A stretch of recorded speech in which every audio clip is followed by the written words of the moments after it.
Pessoal, então tá aqui uma versão italiana da nossa receita tradicional brasileira, que é a vaca atolada.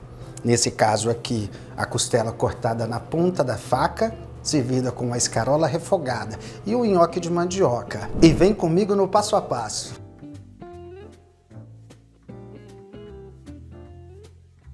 Então vai ser um nhoque de mandioca, um ingrediente super tradicional, né?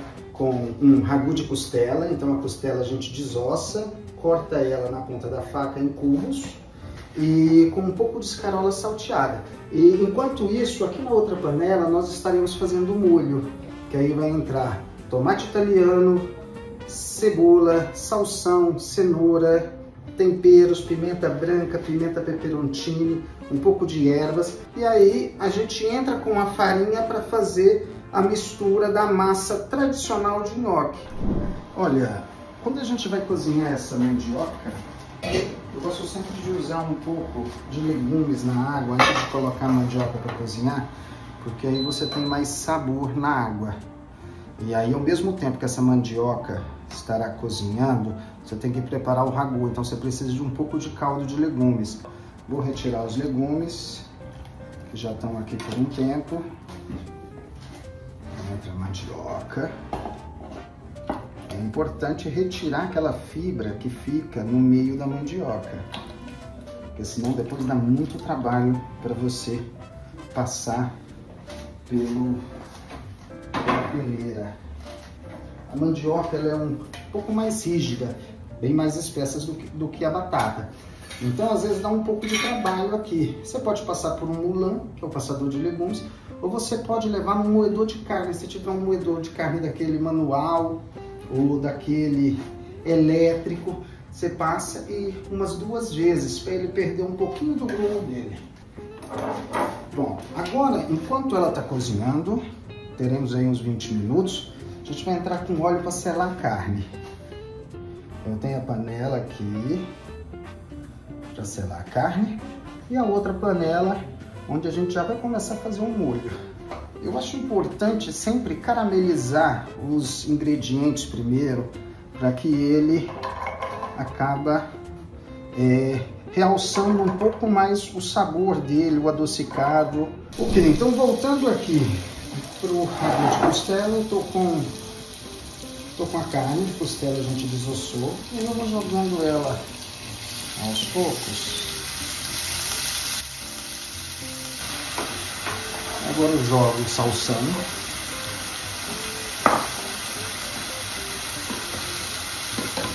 Então, ele não precisa, assim, eu tenho que murchar muito a cebola, a cenoura, não. Isso daqui vai ser uma cocção longa, então ele vai quase desmanchar no meio do molho. Então ele vai dar corpo pro molho, vai dar sabor. Então eu entro com o alho agora, colocar 2 folhas de louro. Esse negócio, agora que a gente entra com aquele caldinho de legumes que está cozinhando a mandioca. Pronto. E aí, gente, limpa essa frigideira com caldinho para deixar ela aquecer bem, porque se você não fizesse isso, se você voltasse ela com o caramelo da carne aqui, ela ia queimar. Nesse momento aqui, a gente já pode entrar com molho de tomate já. Né? O molho de tomate, você pode fazer um tomate fresco em casa, um pouco de cenoura, um pouco de cebola. Então, fez o molho de tomate, normalmente o tomate deixa o molho um pouco mais claro. Então, você pode entrar com um pouco de extrato de tomate para dar cor para o molho. Agora já se passaram cerca de 20 minutos, a mandioca ela já está praticamente no ponto dela, né? Não é molhada, ela vai esfarelando na mão.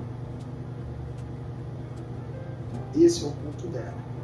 É importante deixar ela um pouquinho numa peneira, e aí você deixa ela escorrer um pouquinho. Você vai ver que vai formar um pouco, ó, vai pingar um pouco do líquido no fundo, né? E E aí depois disso, você pode abrir. Aqui a gente vai usar a bancada. Agora nesse momento aqui, eu gosto de entrar já com um pouco do parmesão, né? Um pouco da manteiga. Você pode usar uma GN, você amassar, diferentes opções para você passar, para você amassar. Esse daqui é um passador de legumes.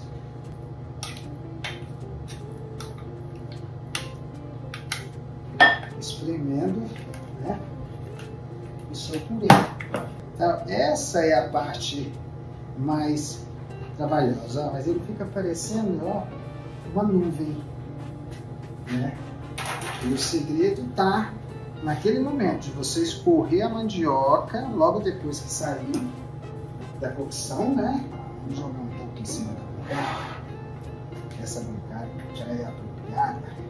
E aí você, ó.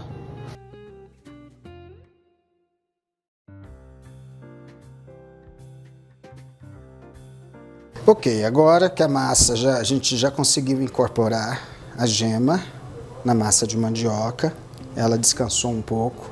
Você pode deixar descansando na geladeira. Se você quiser preparar rápido e ela estiver muito quente, você pode levar para o freezer um pouco, cobrir com um filme plástico para que ela não fique úmida.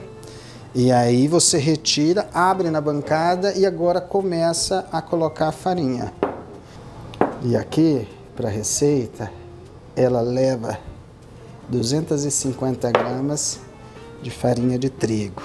E essa massa aqui, você pode trabalhar ela um pouco mais do que a massa de batata. Que a mandioca, ela é mais áspera, ela precisa de um pouco mais de farinha.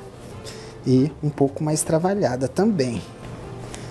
Isso, agora ela pegou bem, ganhou estrutura, tá? Aí nesse momento que a gente vai enrolar, aí a gente vai fazer e aí começa a enrolar. Então essas primeiras fitas, elas não necessitam, essas tripinhas aqui, elas não necessitam de tanta farinha para enrolar. Aí o segundo processo, a segunda etapa aí a gente usa farinha para elas não colarem umas nas outras.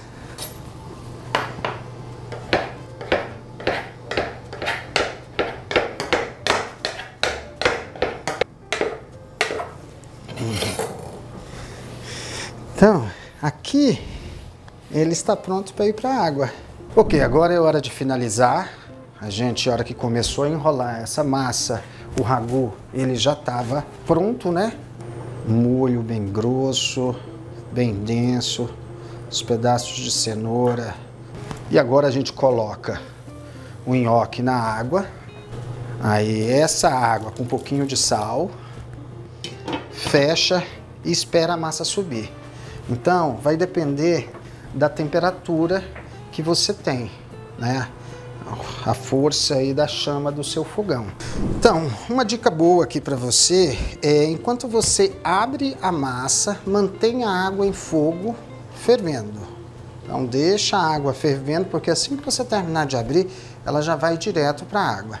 E aí, outra dica importante, ele subiu, não deixa ele ficar muito tempo, porque senão ele vai começar a absorver muito líquido e aí ele tende a desmanchar, tá? Então, esse processo ele tem que ser rápido.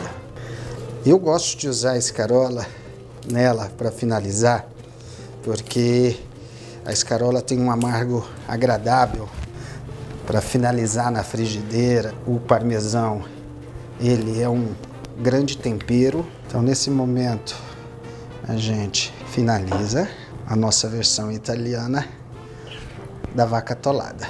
Ok, então agora é a parte mais agradável, que é de provar o prato, né?